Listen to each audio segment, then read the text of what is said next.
There's something about Adventure Time that's genuinely hard to explain to people who weren't watching it when it was on. It starts out looking like a fairly normal cartoon. There's a boy named Finn and his dog Jake, and they live in a treehouse in a place called the Land of Ooo, and they go on adventures. The early episodes are short and cheerful and often quite funny. There's a princess made of bubblegum who runs a candy kingdom and does science experiments in her lab. Marceline, the vampire queen, plays bass, eats the colour red, and refuses to take anything too seriously. There's an ice king who kidnaps princesses, but is also, pretty clearly, just a very lonely old man with a long beard and no real sense of why he keeps doing it. Nothing about any of that suggests you're in for something complicated, and for a while, you're not. The show lets you settle into its world on its own terms.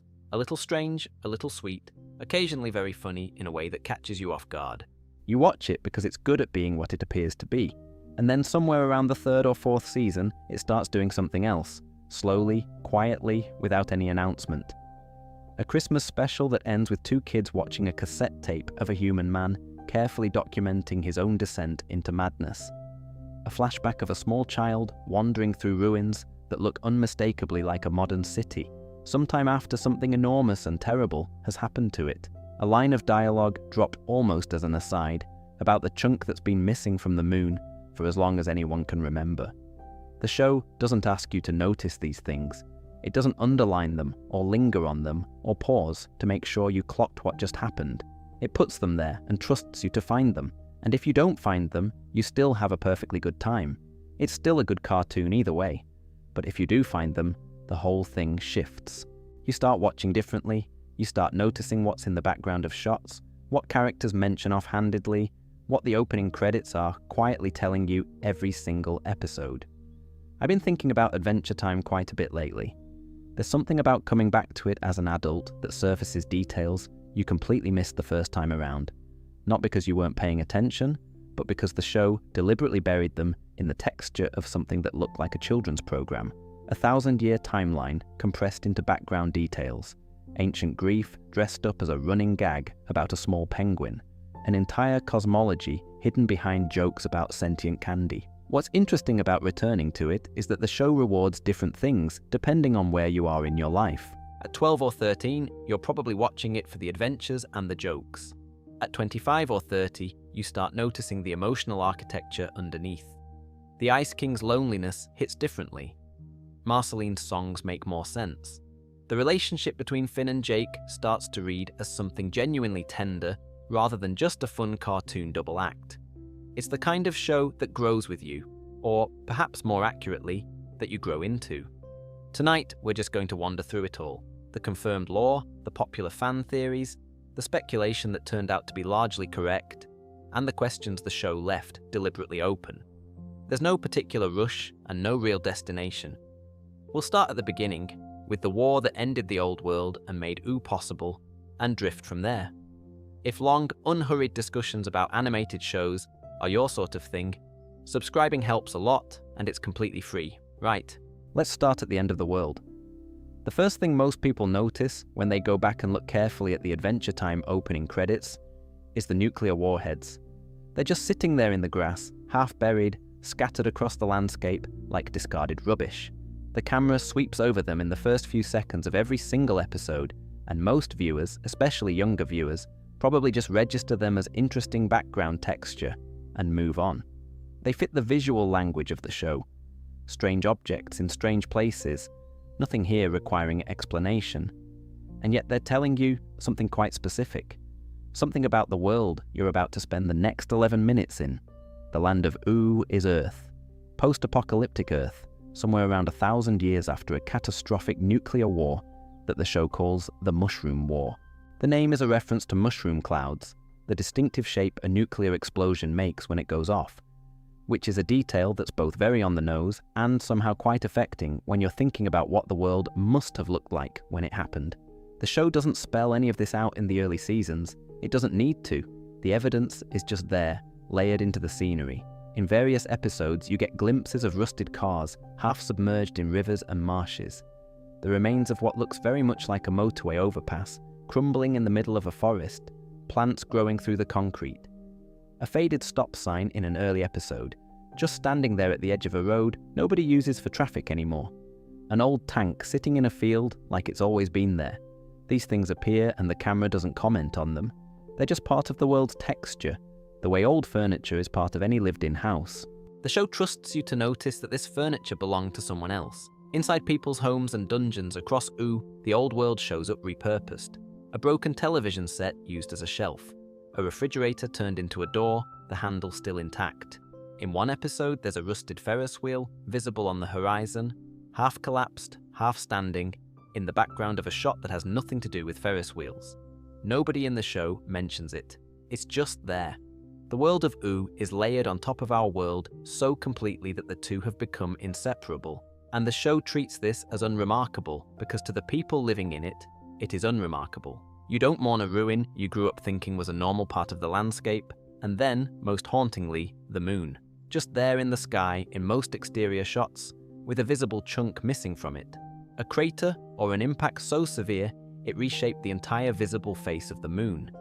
And the show never once comments on this directly. It's just part of the landscape, a permanent reminder floating overhead. Now, one of the more interesting theories about the Mushroom War sits somewhere between fan speculation and confirmed canon, depending on how you read certain episodes. The theory is that it wasn't just a nuclear war.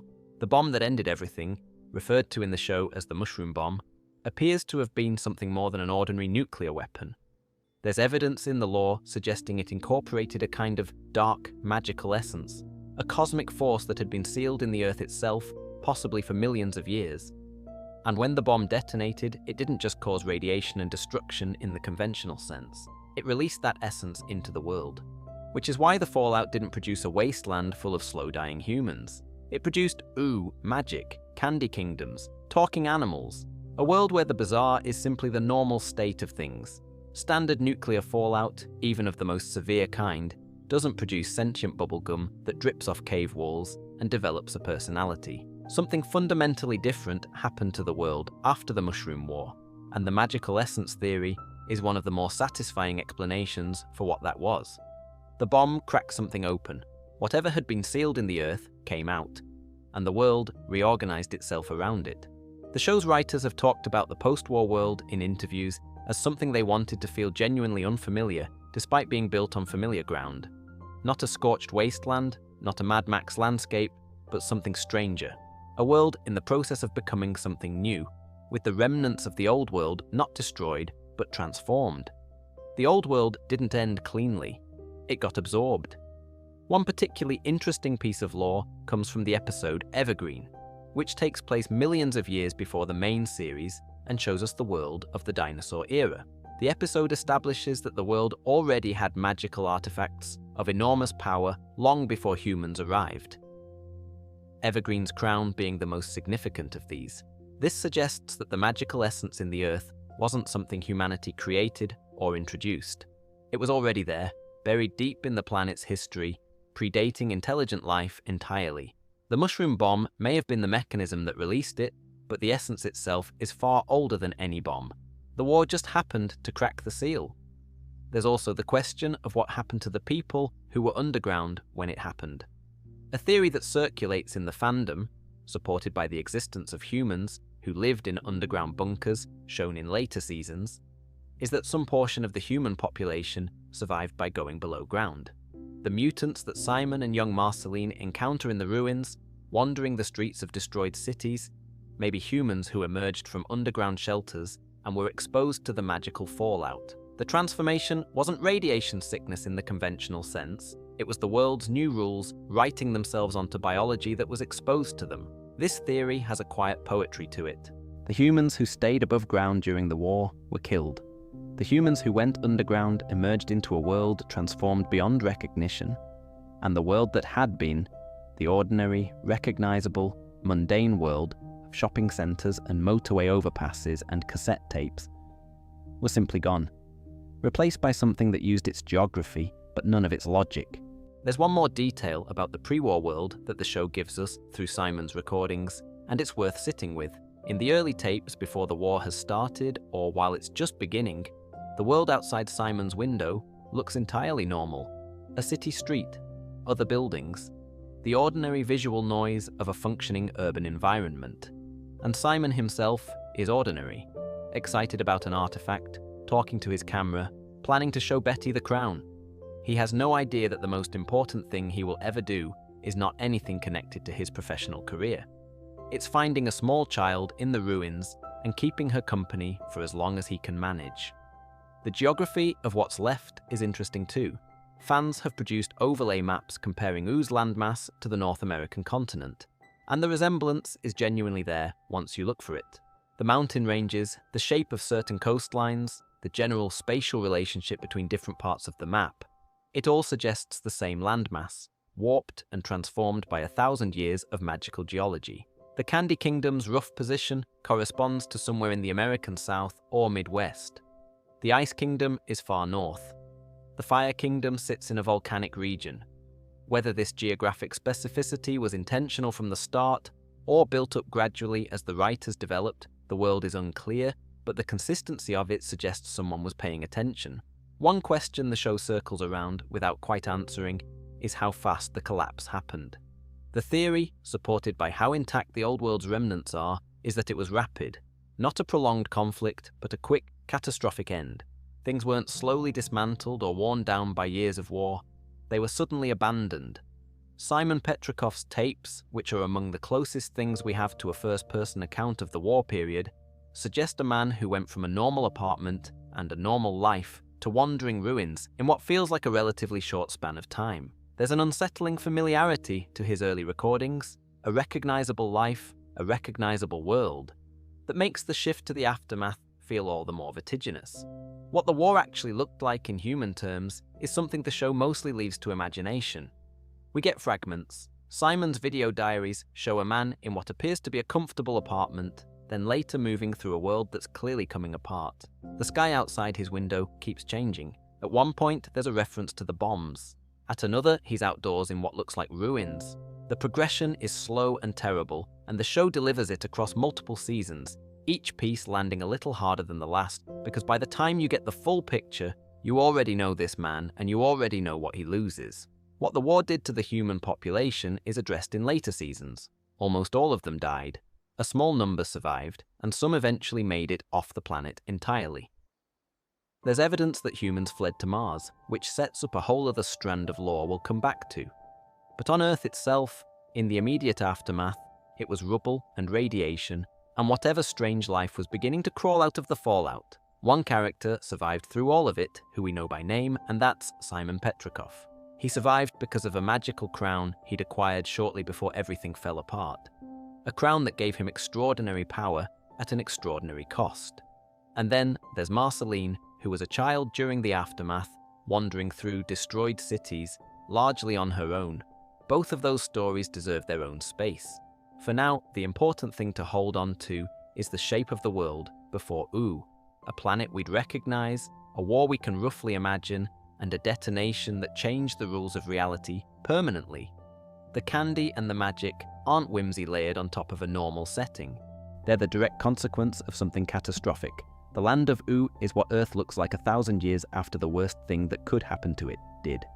Something the show does particularly well in the episodes set in the post-war period is capturing the atmosphere of a world in the process of becoming something else. The ruins are still recognizable as cities.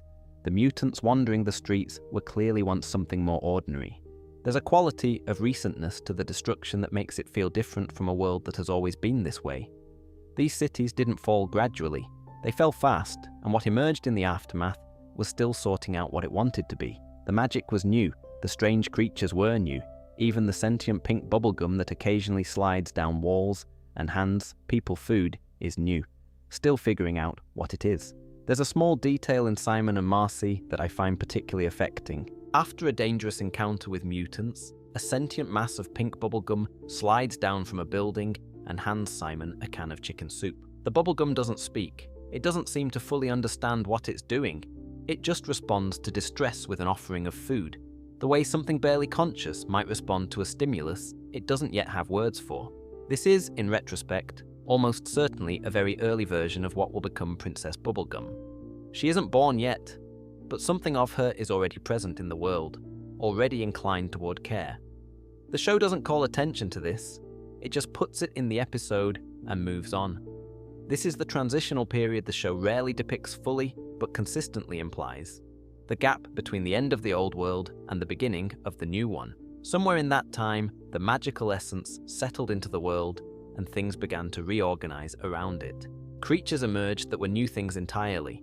Not mutations in the conventional sense, but new life shaped by rules that hadn't existed before. The old world ended, and the world that replaced it took time to find its shape. Simon and Marceline walked through that formative period together. The Ooo they were walking through wasn't Ooo yet. It was something that would eventually become Ooo, in the way a child is eventually the adult they'll become, except the child in this case was an entire planet. One more thing worth sitting with about the post-war world, the fact that the ruins are so intact in the Simon and Marky period. Shortly after the war, the world looks damaged but recognizable. The infrastructure of the old world is mostly standing. You can still tell what things were. A shopping center is still a shopping center, even if the products on the shelves have been replaced by mutant creatures. A hospital is still a hospital, even if nobody is operating it. The show gives the immediate post-war period a very specific feel. The feeling of a place recently abandoned, not yet reclaimed. And the contrast with the show's present day, where all of that has been absorbed and transformed and built over, is quietly striking. In 1,000 years, nobody will be able to recognize what this was, but right now, you still can. Which brings us, fairly naturally, to the thing the bomb created. The Lich is introduced in Adventure Time as the show's big villain. He first appears as a voice from inside a giant glowing jewel, controlling a snail trying to open a portal. He looks like a skeleton in a tattered robe. He speaks in a deep, hollow voice. He has green fire for eyes. He is, on the surface, more or less exactly what a villain in a cartoon is supposed to look like. And then the show gradually reveals that he's something much older and much stranger than that. His confirmed origin. The Lich was born from the same dark, cosmic essence the bomb released. The force that turned the fallout into magic rather than ruin. Before the explosion, that essence had been sealed inside the earth, dormant, contained, and the bomb cracked the seal. The Lich is the physical manifestation of all that released darkness, given a body and a will, and a single relentless purpose. That purpose is the end of all life. The show does something interesting with him here, because it doesn't frame the Lich's desire for universal death as malice, exactly. It's more like an innate drive, something written into what he is at a fundamental level. He doesn't want to destroy life because he hates it, in the way a more conventional villain might. He wants to destroy it because destruction is simply what he is, the embodiment of entropy and inevitable ending, given a shape and a mind. When mass death becomes impossible for him, he enters a kind of catatonic state, endlessly plotting, waiting. Not because he's impatient, but because there's nothing else to him. It's almost philosophical, in a rather bleak sort of way. What makes him genuinely unsettling across the seasons, rather than just impressive looking, is his patience and his intelligence used in combination. He's not a force of nature that stumbles around causing damage. He plans.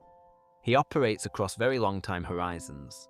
The snail is worth describing in more detail because the patience it represents is genuinely difficult to process. For the entire first season of Adventure Time, the Lich is present in essentially every episode, not prominently, just present, in the background of various scenes, a snail in the corner, barely visible, not mentioned, not interacted with, waiting. The Lich, whose goal is the end of all life, spent a significant stretch of time inhabiting a snail and watching Finn and Jake go on adventures. He watched them get into arguments with Ice King. He watched them go to Princess Bubblegum's parties. He watched them find treasure and fight monsters and have a largely good time. And he just waited, because waiting was what the situation required. And he is very old, and a few months of snail watching is nothing to something that has been alive since before recorded history. When the time came, the Lich used the snail to scratch a runic circle on a gem prison in Jake and Finn's treehouse, beginning the process of opening a portal. He'd been building toward this for the entire season, through a snail, one small scratch at a time. The Billy possession is the other major expression of this patience. Billy is the greatest hero Ooo has ever known, the legendary adventurer who defeated the Lich in the distant past, who Finn idolizes with something approaching religious fervor. When Billy appears to Finn and Jake in Season 5, clearly diminished and troubled, and begins giving them guidance about how to free their father from a cosmic prison, Finn follows the instructions with complete trust. Because it's Billy, the person Finn most wants to be like in the world, is giving him a mission, except it's the Lich, and the entire arc is the Lich using Finn's deepest admiration for a legendary hero as a tool to collect the items he needs to make a wish. He's using Finn's love of heroism against him. He chose Billy specifically because of who Billy is to Finn, the closest thing Finn has to a model of what he wants to become, and wore him like a costume for exactly as long as he needed to. When the reveal comes, the show handles it with characteristic quietness. There's no dramatic unmasking, the Lich just stops pretending, and Finn, who has just been helping what he thought was his mentor for an extended period, has to absorb the fact that he was used. The person who trusted him was the thing inside him, wearing his face. The Lich is also interesting in what his demeanor says about his relationship to the world. He doesn't gloat, he doesn't monologue at length, he doesn't have an elaborate villain speech. When he speaks, it's precise and cold and entirely purposeful. The green fire in his eyes is the only real indicator of emotion, and it's not quite emotion. It's more like a pilot light, just enough to show that something is running. He's the most capable villain in the show and also the least theatrical one, which is part of what makes him unsettling. Most dangerous things in fiction announce themselves. The Lich mostly just acts. The more expansive theory about his origins, which the show partially supports through scattered lore, is that he's far older than the mushroom bomb. He may be one of the primordial entities who existed before time as we currently understand it, before the universe developed its current shape. The show occasionally gestures at this category of being, entities so ancient that even the ruler of the Nightosphere claims he can't remember his own origins because he predates memory itself. In this reading, the bomb didn't create the Lich. It freed him from whatever had been containing him inside the earth. He was always there, waiting. And the worst thing humanity ever built was the key that let him out. One piece of evidence for this. The Lich apparently has full memory of something called the Sea of Monsters, a period described as existing before the world took its current form. That's not recent history, that's before recorded time, before humans, before most of what the show's cosmology is built around. He was there, he remembers it. There's a detail in the alternate universe episode where the mushroom bomb was stopped and the Lich never came into being. And Ooo doesn't exist either. The world is a fairly recognizable post-apocalyptic landscape, but it's a human world. No candy kingdoms, no talking animals, no magic. The Lich's existence is somehow load-bearing for Ooo itself, which is an unsettling thing to sit with. The world you love, the weird, beautiful, strange world of this cartoon, only exists because something terrible got loose, and then there's what happens to him at the end. In the Citadel arc, some fluid from Finn's reborn grass gets on the Lich, and he transforms. He becomes Sweet Pea, a large, gentle, slightly simple toddler who has no memory of what he was. The show's far future confirms he grows up, goes to kindergarten, graduates with a tiny cap. He's genuinely lovely. He makes friends. He sits with other children at low tables and does activities. He has a life that the Lich would have been constitutionally incapable of valuing, and he lives it with complete sincerity. The theory is that the Lich doesn't die because entities like him can't die in any final sense. He changes form. The dark essence gets wrapped in new consciousness, new softness, new life. Sweet Pea is a genuinely new person built on top of something ancient and terrible. Whether the Lich is still in there somewhere, dormant, is a question the show leaves open. I like to think he isn't. I think Sweet Pea got to just be Sweet Pea, and that the oldest and most terrible force in the show was undone not by a weapon, but by an infant with magic grass, which feels right somehow. There's a moment in the Adventure Time Christmas special, Holly Jolly Secrets, Season 3, where the show shows you what it's actually been building toward. Finn and Jake have been trying to watch Ice King's secret tapes, fully expecting to find embarrassing footage of an eccentric old wizard doing eccentric old wizard things. And for the first part of the tapes, that's roughly what they get. Ice King recording himself doing nonsense. Ice King complaining about penguins. Ice King being, as per usual, a lot. And then the tape changes, and the man on the screen is different. Younger, dark-haired, wearing glasses, speaking directly and carefully into the camera. He's documenting something. He bought a crown from a dock worker in Scandinavia, he says. He put it on for a laugh. He did something terrible he has no memory of. His girlfriend left. He's starting to understand what the crown is doing to him, and he's afraid. The tapes continue across a few more entries, and the progression is difficult to watch. In the earlier ones, Simon is composed, clinical almost. He's a scientist documenting a phenomenon even when he's the phenomenon. He uses the language of observation. He names symptoms. He notes changes in his behavior. By the later entries, the language has changed. Sentences get unfinished. He repeats himself. He's clearly trying to anchor himself to the act of recording, as though if he keeps talking into the camera, he can keep being Simon. It doesn't work. The last tape is almost entirely the Ice King. Simon Petrikov was an antiquarian, a specialist in ancient artifacts, engaged to a woman named Betty, by all accounts living a perfectly ordinary and rather pleasant life. He came across the crown through his work, recognized it as genuinely unusual, and made the mistake of trying it on, which is, in fairness, a very antiquarian thing to do. The other thing the tapes reveal about Simon that doesn't get enough attention is what kind of person he was before any of this. Not just that he was kind, though he clearly was, but the specific texture of his kindness. He's enthusiastic about his work in a way that's infectious even through the medium of an old cassette recording. He genuinely loves artifacts. He's excited about things. He has a sense of humor. There are moments in the early tapes where he makes little jokes to the camera, the way people do when they're enjoying themselves. He has the quality of someone who is good at being curious about the world, which is maybe the most essential human quality, and it's present in him right up to the point where the crown starts taking it away. What Betty saw in him before he bought the crown is evident in those early recordings.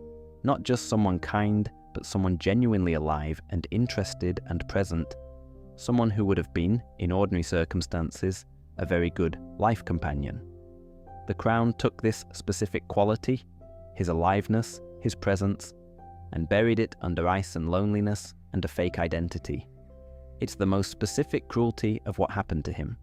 The crown's origin goes back much further than Simon, and it's one of the more quietly fascinating threads in the show's mythology. Millions of years before Simon Petrikov was born, during the age of dinosaurs, a sorcerer called Evergreen created the crown with the intention of stopping a catalyst comet, a cosmic force of change heading toward Earth. The crown was designed to grant a wish, specifically the wish of whoever wore it. Evergreen intended to wear it himself and wish the comet away, but his young assistant, a small dinosaur called Gunter, who adored him, got to the crown first and made the wish instead. Gunther's deepest desire, being a child who idolized his mentor, was simply to be like Evergreen, to be a powerful ice wizard. So the crown became permanently shaped by that wish. Everyone who puts it on, across millions of years of subsequent history, is gradually rewritten by it. The crown reads your deepest wish and begins bending you toward Evergreen's image. It's not malicious exactly, it's just doing what it was made to do. It's just that what it was made to do is terrible for everyone who encounters it. For Simon, this meant blue skin, white hair, a gradually lengthening nose, and, far more significantly, the slow erosion of everything that made him Simon Petrikov.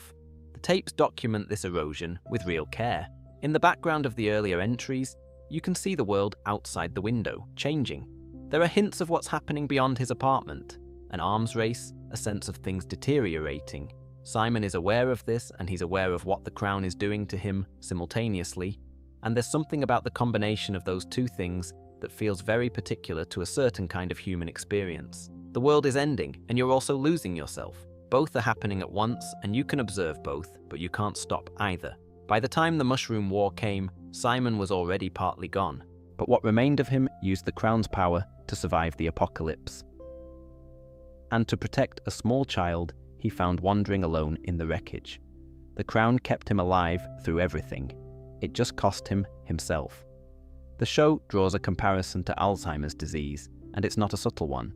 Simon losing himself to the crown, knowing it's happening, writing letters to people he loves, apologizing for what he'll do when he no longer knows them, and then eventually, forgetting he ever wrote the letters, maps onto that experience with a specificity that clearly came from somewhere real. Rebecca Sugar, who shaped much of Simon and Marceline's backstory, has spoken about family experience with memory loss.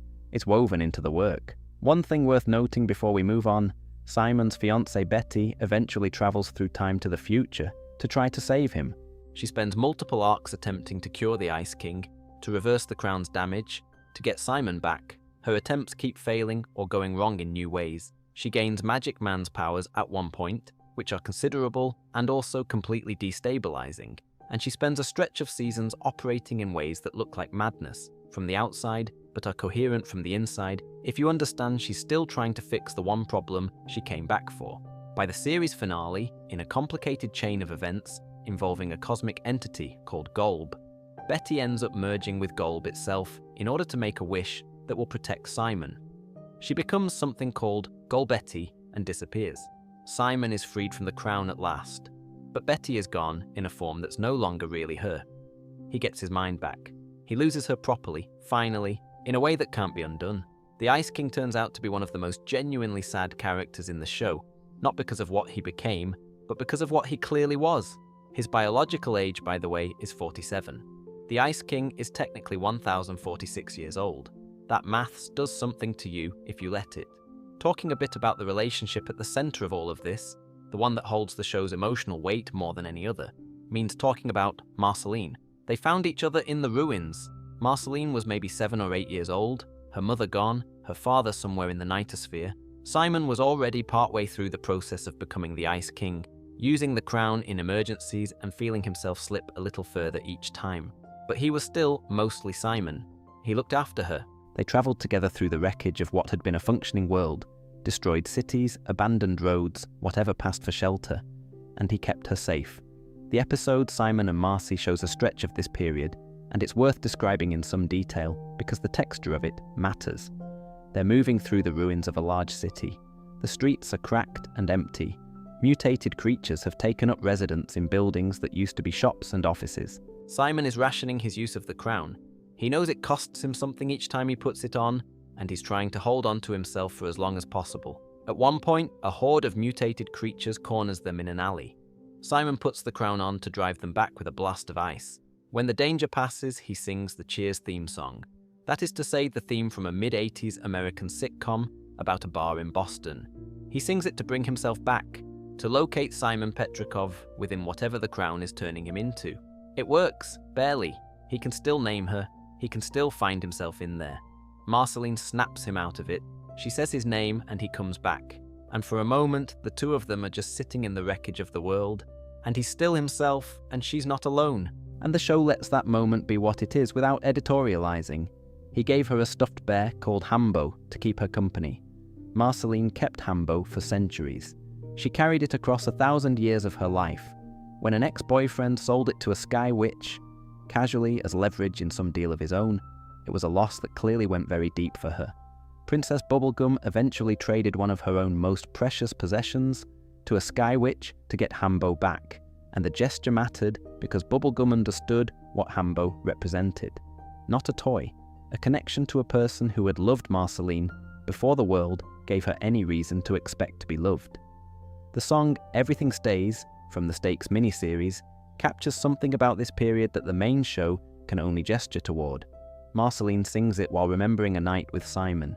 He's tucking her in somewhere in the ruins, singing to her, and the song is about the way things change, but also somehow remain themselves underneath. The water keeps moving, but it's still water. The colours change, but they're still colours. It's a song about continuity through transformation, which is exactly the theme that the Simon and Marceline arc keeps returning to. Simon changed completely, but something of him remained. Marceline changed completely, becoming the vampire queen over 1,000 years of living, but something of the child who loved the stuffed bear remained too. Rebecca Sugar wrote the song as a lullaby, and it has that quality. Slow, repetitive in a comfortable way, built on a chord sequence that keeps resolving and then reopening. The show plays it during what is essentially a very gentle memory, in a section of the miniseries that doesn't advance any plot, but simply gives the audience a moment to exist in the relationship before it changed. This is something the show does that not many shows attempt, giving you the relationship before the tragedy so that the tragedy has something to be about. Simon and Marceline's story works as well as it does because the show took the time to show you who they were to each other in the ruins before the crown finished its work. The tragedy isn't just that Simon lost himself, it's that he lost himself specifically from someone who loved him. Simon eventually reached the point where he knew the crown was going to take him completely. He arranged for someone to look after Marceline, apparently managing to contact Hunson Abadir somehow, which must have been quite a conversation. And he wrote her a letter. The letter said he was sorry for whatever he would do when he no longer remembered her. It said he could feel himself slipping. It said he was afraid of what he might become, and that he didn't want her to see it happen, and that he hoped she would understand even if she couldn't. He wrote it while he still could. He forgot everything else. For 1,000 years after that, the Ice King occasionally showed up at Marceline's house uninvited, wanting to spend time with her for reasons he couldn't name, not knowing who she was or why she felt familiar. Just some residual pull from a connection the crown buried but couldn't fully erase. And Marceline, who knew exactly who he used to be, let him in. Complained about it, made him leave eventually. But let him in. There's a theory that circulates about the Fiona and Cake stories, the fan fiction style tales the Ice King writes about gender-swapped versions of everyone in his life. The theory is that Simon is still in there somewhere, deep under the crown's influence, and writing stories, creating heroes, writing adventures, is his way of processing the fact that he once genuinely tried to be one, that underneath all the kidnapping and the nonsense, there's a man who spent years protecting a child through the end of the world, and the Ice King's creativity is the last trace of Simon trying to be good at something. I don't know if that's right, but I find it quite moving to think about. I Remember You is the episode most people point to when they talk about the moment Adventure Time made them cry without much warning. Ice King shows up at Marceline's with some old papers and photographs, wanting to write songs. She recognizes the handwriting. She recognizes herself in the photographs, a child standing next to a young man in glasses.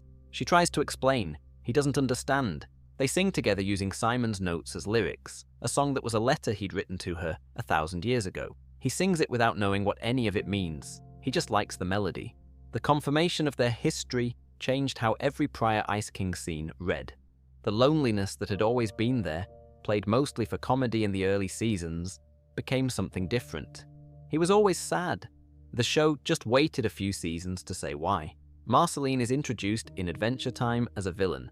She shows up, forces Finn and Jake out of their treehouse, and is clearly going to be a recurring threat.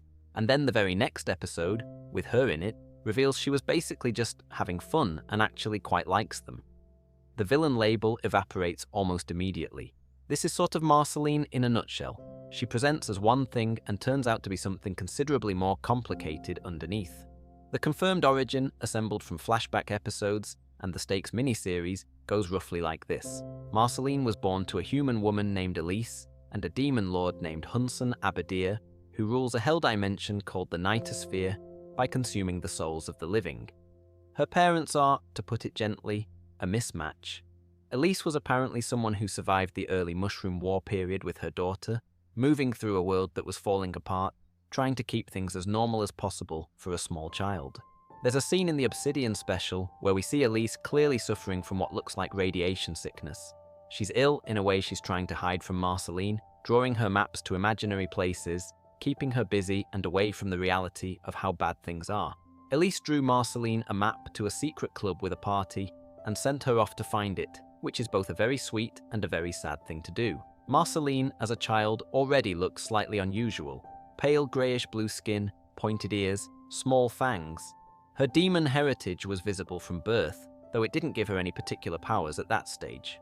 She wasn't a vampire yet. She was just a half-demon kid whose mother was dying and whose father was very hard to reach. After her mother's death and Simon's eventual disappearance, Marceline was largely on her own. Her teenage years, as far as the show depicts them, involved wandering the recovering world with a pet dog named Schwabel, and, rather brilliantly, hunting vampires. There were apparently quite a few of them in the post-war world, taking advantage of the chaos and the depleted human populations. Marceline started killing them to protect the survivors who were trying to rebuild. The Stakes miniseries, which goes into this period in the most detail, names several of the vampires she hunted. The Fool, the Hierophant, the Moon, the Empress, the Vampire King. Each one had a particular power. With each one she killed, she absorbed that power. The Fool gave her shape-shifting. The Hierophant gave her the ability to assume a mist form. The Moon gave her the ability to heal from sunlight damage rapidly. The Empress gave her invisibility. She was essentially accumulating abilities across years of hunting, which is a quite unusual career path. What the Stakes miniseries does with Marceline's vampire hunting history is interesting from a narrative perspective because it's structurally a trauma processing story. Marceline, who has spent centuries being the vampire queen, goes through a process of having the vampirism removed in order to understand whether she actually wants it, or has simply been carrying it for so long that it's become her identity. The answer the show arrives at is complicated. She doesn't want to be a vampire, but she's also not the person she was before she became one, and going back is not the same as going forward. She chooses to be a vampire again at the end of the miniseries, but it's a different kind of choice, informed, deliberate, made with full awareness of what it costs and what it gives. The series also uses the re-emerged vampires as a structural device for revisiting the worst periods of Marceline's long life. Each vampire she has to face again is a piece of her own history. Someone she defeated once, someone whose power she carries, someone who represents a specific moment in the centuries she's been alive. It's clever writing because it means the plot of the miniseries and the emotional arc of the miniseries are the same thing. Confronting the past, one encounter at a time, to figure out what you want to carry forward. The last one she faced was the Vampire King. They fought. She staked him. In the process, he bit her. She became the Vampire Queen, which is a slightly ironic end to a vampire hunting career, but there you go. She absorbed his power too, including the vampiric curse itself, which is why by the time we meet her, she's both a vampire and something that doesn't quite follow all the usual rules for vampires. She doesn't actually need blood, technically speaking. She feeds on the colour red, or more precisely on some quality of the colour red, that the show never fully explains and doesn't need to. Blood is appealing because it's red. Strawberries work fine too. The show treats this as an extremely normal detail about a person's dietary habits, which is one of the things I love about it. Her relationship with her father, Hunson Abadir, is one of the show's more understated emotional threads. He does love her, in his way. He's also genuinely incapable of prioritizing anything over being the Lord of Evil, which makes him an essentially absent father across centuries. There's a song she wrote called The Fry Song, about her dad eating her chips from a diner she'd bought for herself. On the surface, it's a funny throwaway gag. It's also a very precise description of what it's like to have a parent who keeps demonstrating in small ways that you are less important to them than their appetites. The specificity of that image, chips from a diner, not some grand betrayal, just chips, is the kind of thing that lands differently when you've met someone who understands exactly what it represents. Olivia Olsen, who voices Marceline, is the daughter of Martin Olsen, who voices Hunson Abadir. They're actually father and daughter in real life. I don't know what that recording dynamic was like, and I think about it occasionally. By the time Marceline appears in the main series, she's been alive for over 1,000 years, and has cycled through enough experiences and losses that she carries all of it in ways that are sometimes visible and sometimes not. Her music tends to be where it comes out most directly. The songs she writes are often the most honest she gets about any of it. One thing that's easy to underappreciate about Marceline's situation is the sheer span of time between becoming the Vampire Queen and the beginning of the show. That's roughly 1,000 years of living in a world that's transforming around her, of watching the post-war landscape gradually become Ooo, of seeing Princess Bubblegum build a candy kingdom from nothing, of navigating immortality in a world full of mortal creatures. 1,000 years of that does something to a person's relationship to attachment. You get very good at not holding on too tightly to anything that might change or die. The treehouse is actually Marceline's before it's Finn and Jake's. She lived in it at some point in the past before abandoning it. The tree is, as we've discussed, the remains of Shoko's body, which means Marceline was living in the tomb of a girl she never knew was connected to Finn. The show layers this on quietly. The treehouse Finn and Jake find as their home has been Marceline's home, has grown from Finn's past life's remains, and sits in territory that has been significant to Princess Bubblegum for centuries. Every corner of Finn's life has a history that goes back further than he knows. Ash is worth a brief mention. Marceline's ex-boyfriend represents a specific period of her long life, the kind of relationship that made sense for a stretch of time and then very clearly didn't. He sold Hambo to a Sky Witch as leverage in a deal of his own. This is the kind of betrayal that's small in scale and enormous in meaning, and Marceline's anger about it is correspondingly specific and deep. It's not the grand gesture of a villain, it's the casual small cruelty of someone who didn't understand what the thing they sold actually meant, or understood and didn't care. Either version is bad. She dealt with it, moved on, and the show treats it as one item in a long history of things she's had to deal with and move on from. Her cave home, which the show visits repeatedly, has the quality of a very long life, compressed into a physical space. Musical instruments everywhere. Strange objects accumulated over centuries. Photographs and relics from eras that don't exist anymore. It's the home of someone who has been collecting experiences for a very long time and has nowhere specific to put all of them, so they just live together in the same space. The cave is Marceline in a room. You can read quite a lot of her history in the objects on the shelves if you look carefully enough. There's a bit in the vault, one of the Finn Past Lives episodes, where Finn casually announces that Princess Bubblegum is not 19, but rather a bazillion years old. She laughs nervously and tries to move the conversation along. She is, in confirmed canon, approximately 827 years old at the time of the main series, which is quite different from 19. The story of how Princess Bubblegum exists is one of the more unusual origin stories in a show full of unusual origin stories. She didn't grow up. She didn't have parents in any conventional sense. She budded off something called the Mothergum, a vast, dormant pink bubblegum-like biomass, in the years following the Mushroom War. The theory about what the Mothergum was before, which has reasonable support from various pieces of confirmed lore, suggests it was originally the candy elemental of the pre-war era, one of 4 elemental forces in the show's cosmology, alongside fire, ice, and slime. This elemental apparently existed in the world before humans, before the current age, and was mutated and rendered dormant by the mushroom bomb and the magical fallout that followed.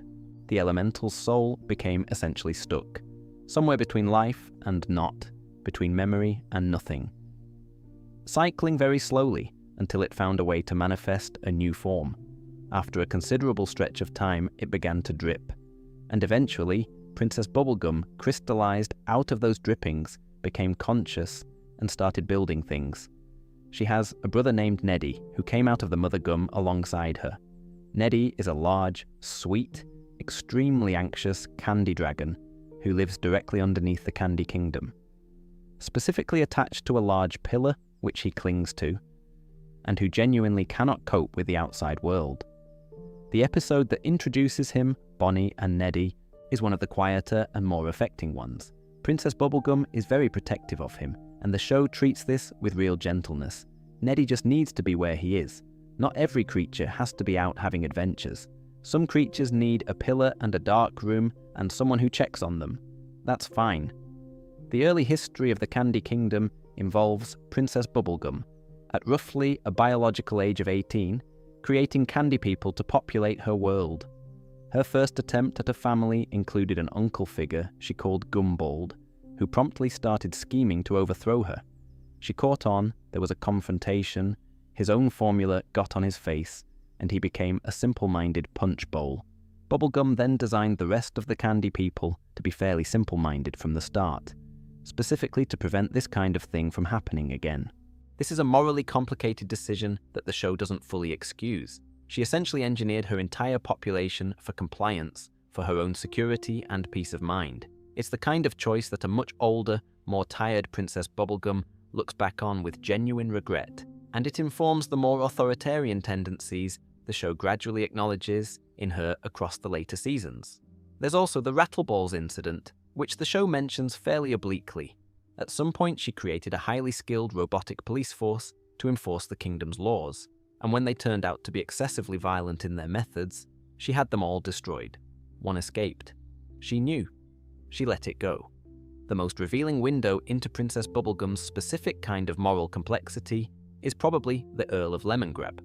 Lemongrab is one of PBG's early creations, an attempt to create a ruler for the Earldom of Lemongrab, which required a specific lineage. The experiment went wrong. Lemongrab emerged from the process deeply troubled, emotionally dysregulated, unable to manage normal relationships, constantly in distress, extremely loud about it. He's not evil, he's broken, and Princess Bubblegum made him. The show follows Lemongrab across several seasons, and it never lets PBG off the hook for her role in his condition. She created him, she created his circumstances, and when things go wrong in his earldom, and they go quite significantly wrong at various points, she's implicated in that. The show is quite clear that creating life, even with good intentions, carries responsibility for what that life becomes. Lemongrab is the most visible example of this principle. Princess Bubblegum's scientific orientation gives her a tendency to approach these questions in terms of function and utility rather than relationship. The show finds this troubling without being heavy-handed about it. PBG is the show's most complex moral figure, and she's not a villain. She's also not always right. The show holds both of those things simultaneously and doesn't ask you to resolve the tension between them. Centuries after founding the kingdom, she befriended a young thief named Shoko, who came to steal her amulet. That friendship, brief, warm, and ending badly, connects directly to Finn's history in a way we'll get to in the next section. But it's worth noting here because it illustrates something consistent about Princess Bubblegum. Across centuries of her life, she keeps finding people who arrive under complicated circumstances and befriending them anyway. One more thing worth noting. The Ice King kidnaps Princess Bubblegum persistently throughout the early seasons, and it's played as comic nuisance. There's a confirmed detail about why he's specifically drawn to her. She looks quite remarkably like Betty, his lost fiancée. Similar height, similar colouring, similar fondness for science. He calls her princess, which is what he called Betty. The crown buried Simon so thoroughly that he can't access the memory of Betty directly, but something in him keeps reaching toward women who remind him of her, which changes how those kidnapping scenes feel in retrospect. The Vault is the episode that introduces the idea of Finn's past lives, and it does so with characteristic Adventure Time efficiency. You get about 4 seconds of images and then the show moves on, trusting you to work out the implications. The images are a comet, a butterfly, something described only as a thing, and a young woman with one arm. The young woman is Shoko. She gets her own episode eventually, and her story is sad and rather sweet, and also explains several things about the treehouse that had been sitting quietly in the background for seasons. Shoko was a thief. She had one arm, apparently from birth, and worked for a criminal outfit called the Bath Boy Gang. They sent her to steal an amulet from Princess Bubblegum's nascent candy kingdom, which was much smaller and stranger looking at that point. Early candy people, early architecture, much more raw and experimental. Shoko snuck in and befriended Princess Bubblegum genuinely, before following through with the theft anyway. She stole the amulet, she was caught by the Gumball Guardians, fell into a river of toxic chemical waste below the castle, was mutated beyond recognition, and died shortly after. Her body, over time, became a tree. Specifically the large tree that Finn and Jake's treehouse is built on and in. Finn has spent the entire series living in his own past life's remains. The Shoko connection to Finn is confirmed in canon. She's one of his past lives, her essence eventually reincarnating into his soul. And it has one practical consequence in the main plot. Shoko's ghost shows up to return the amulet to Princess Bubblegum, completing the act of restitution she couldn't manage while alive. A debt settled across hundreds of years and multiple reincarnations. There's something quietly right about that. There's also the arm. Shoko had one arm. Finn, in the Season 5 arc with his father, loses his arm. It regrows as a grass arm, magical, living, strange. And the show eventually reveals that the grass sword that caused the regrowth has its own history and personality. The loss of the arm and its various consequences take up a significant arc across Seasons 5 and 6.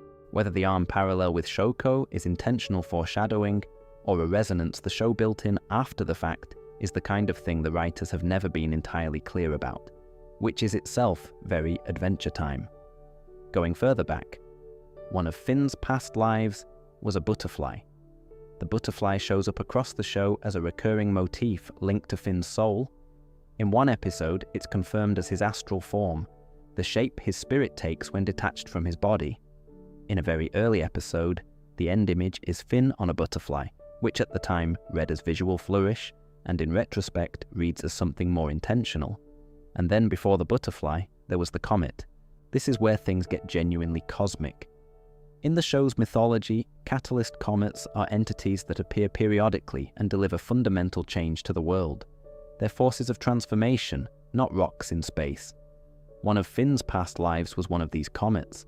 The good comet, specifically, counterpart to the dark comet, whose essence became the Lich. Where the Lich represents entropy and ending, Finn's comet represents renewal and change. They've been cycling in opposition across deep time, in different forms, in different eras. The comet's specific visual appearance in the show, when it appears as a vision during Finn's past life exploration, is interesting because it doesn't look like a rock in space. It looks like a beam of light, purposeful and directed, with a colour palette that's warm rather than cold. The show's catalyst comets have a quality of intention rather than physics. They're not falling because gravity pulled them. They're arriving because something sent them. The philosophical implication of Finn being a reincarnated catalyst comet is one the show circles around without quite stating directly. If change itself is a cosmic force that takes form periodically, then every era of genuine transformation in the world might be marked by the arrival of something like Finn. Not necessarily in the same form, not always a human boy with a sword, but carrying the same essential quality: the drive toward growth, the refusal to settle for things being worse than they could be. There's also a thing in the list of Finn's past lives, the third image, before Shoko, which the show has never explained. It appears to be a piece of the mother gum, the pink biomass that eventually produced Princess Bubblegum. The fan theory is that it connects Finn's soul to the founding of the Candy Kingdom itself, which would mean his soul has been present in one form or another at several of the most significant moments in Oo's history. Whether that's planned or happy coincidence is genuinely unclear. What I find interesting about all of this, and the show seems to lean into it, is that it doesn't make Finn's individual choices less meaningful. Being cosmically inclined toward heroism doesn't mean the heroism isn't real. It means it's very, very deeply him. The farm world detail is worth mentioning here. In the alternate universe where the mushroom bomb was stopped, Finn is still there, living as a farmer with a prosthetic arm, in a much more ordinary world. Same basic person, different context, no Ooh, no cosmic framework, just a human kid with a good heart in a damaged world, which is perhaps the show's way of saying that the cosmology is the framework, but the person inside it matters entirely independently of that. The question of where Jake's powers came from is one the show answers with remarkable casualness, and then mostly moves on from, which is a slightly unfair approach given how genuinely strange the answer is. Shape-shifting dogs are not normal in Ooh. This sounds obvious, but it's worth saying. The show is full of strange creatures, talking candy, sentient slime, cosmic penguins, all of it. But other dogs in Ooh are just dogs. Jake's abilities, his capacity to stretch to enormous sizes and compress to microscopic ones and morph into essentially any shape imaginable, are unusual even in a world full of unusual things. Characters react to what Jake can do with a kind of genuine bewilderment they don't extend to most Ooh weirdness. Other dogs don't do this. Jake does something else entirely. The confirmed backstory: Jake's father Joshua was a capable crime-solving dog who, while on a case, was bitten by a shape-shifting creature described in the show as a stretchy dog-type entity, something supernatural, possibly demonic in origin. The creature didn't just bite Joshua, it left something behind. A small egg implanted in Joshua's forehead during the bite. The egg grew. Eventually, it hatched. Jake came out of it. This is delivered by the show in a flashback episode with remarkable casualness. Joshua and his wife Margaret, herself no stranger to heroic endeavor, took the baby Jake in, raised him alongside their other son, Jermaine, and gave him what by all accounts was a perfectly good childhood. All three brothers grew up on good terms. Jake and Finn became inseparable. Jermaine took a slightly different path and got an episode of his own about it, which is also rather good, but the origin explains the powers. Jake's stretching isn't magic in the conventional Ooh sense. It's inherited biology from whatever that creature was. He's not a normal dog who acquired unusual abilities. He's a supernatural entity in dog form, raised as a dog, thinking of himself as a dog, but carrying something genuinely strange in his genes. Across the series, Jake's powers get used in ways that suggest he hasn't come close to exploring their full extent.